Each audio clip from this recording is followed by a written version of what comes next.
welcome to Little Apple Learning. Today we're going to be focusing on home readers. As a junior years teacher, home readers are one of the #1 things I get asked about because there just seems to be a lot of confusion on how to best use them. I'm also aware that they can be very tedious to do, especially if you've got a reluctant reader, whereas some children just love them. So hopefully today I can give you some pointers on the most effective ways that home readers can be used.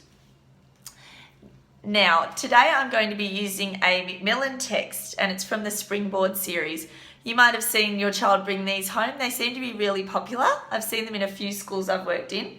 However, it doesn't really matter what text you're reading as long as it's at your child's level or a little below your child's level. Home readers are designed to let your child show off their knowledge and really have a bit of a brag about what they know. If you're focusing on a text that's a bit harder for them to read, that's probably better as a read to for you to read to them. So just keeping in mind that it's not a race through the levels, but it's supposed to be easy. We don't want to let your child feel like when they're tired after a long day of school, they want to come home and be able to show mum and dad what they know and get a bit of practice in. Not so much keep pushing them through when they're exhausted. So this book is called The Zoo Trip, and as you can guess, it's about a trip to the zoo. Now, as a starting point, just have a look at the front cover. You can read the title and you could say, well, this book is called The Zoo Trip. I think we've been to the zoo before. If that's something you've done with your child, talk about what they saw, what they might have felt when they saw the animals, because that will allow them to connect with the characters later on.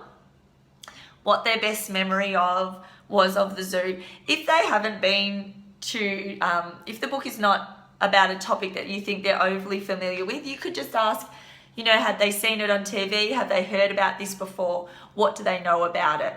So it's just starting off with a bit of conversation about the text.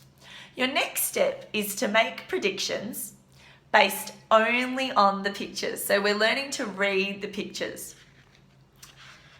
Using picture cues is a very important skill for early readers.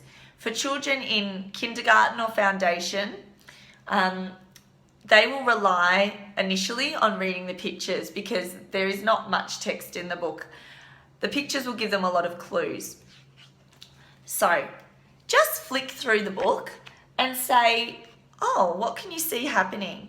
Get them to describe what is happening. Now, the pictures are going to be there and linked with the text. So in this case, you might ask, oh, it looks like the family are looking at an animal. Do you know what that animal is? Question your child, get them to have a go. It doesn't matter if they get it right or wrong. They might say that this is a cat. You could say, well, it looks a bit like a cat. I can see that you might think it's a cat because it's got whiskers and it's got ears and fur, just like a cat. I'm not sure if it's a cat, but maybe we'll find out as we read. So you're just planting that idea in their brain, planting the idea in their head and introducing the vocabulary. If they get the word correct, so for example, if they say, oh, that's a tiger, you could say to them, what do you know about tigers?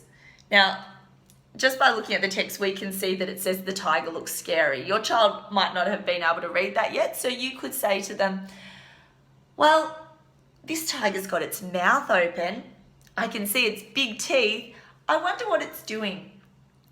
And that might prompt them to say, oh, it looks a bit scary. So just by looking at the pictures initially, you want to prompt your child. You need to continue having a look through the whole book. And another thing that you can do as you're reading the pictures, this is probably for those higher readers, is just to get them to skim the text, having a look and seeing if there's any words they know or don't know. If there's any words that they really don't know, you might be able to help them sort them out prior to reading.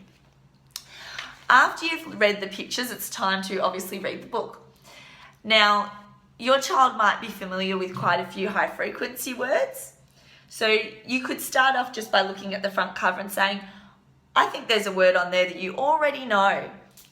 Hopefully, if they're familiar with some high frequency words, they will be able to read the word the. And that can be a great starting point, saying, oh yes, that, and then help them to try and sound out the other words. So in a lower level text, a lot of the text will be made up with high frequency words, and they might have to sound out a few of them. When there's names, for example, in this text it says Jenny and Sally came to the zoo, let them try to sound the word out. You can prompt them by saying, oh, I think you know that letter. It's the same letters that is at the start of Jaguar, Jaguar. Try and give them the sound and just help them to stretch the word out until they can have a go. If you're finding that they are having quite a few goes at a word and they're still not getting them, you might want to give them a little push and tell them the word, but I would try to let them have quite a good go at it first. So you're going to be using picture cues. This is your number one skill that you're using. The next strategy is sounding out. So looking at initial sounds of words. When your child feels confident looking at the initial sounds, then you can try and sound out the whole word. There might be some words in a text, for example, came, that can be tricky because they do have a silent letter.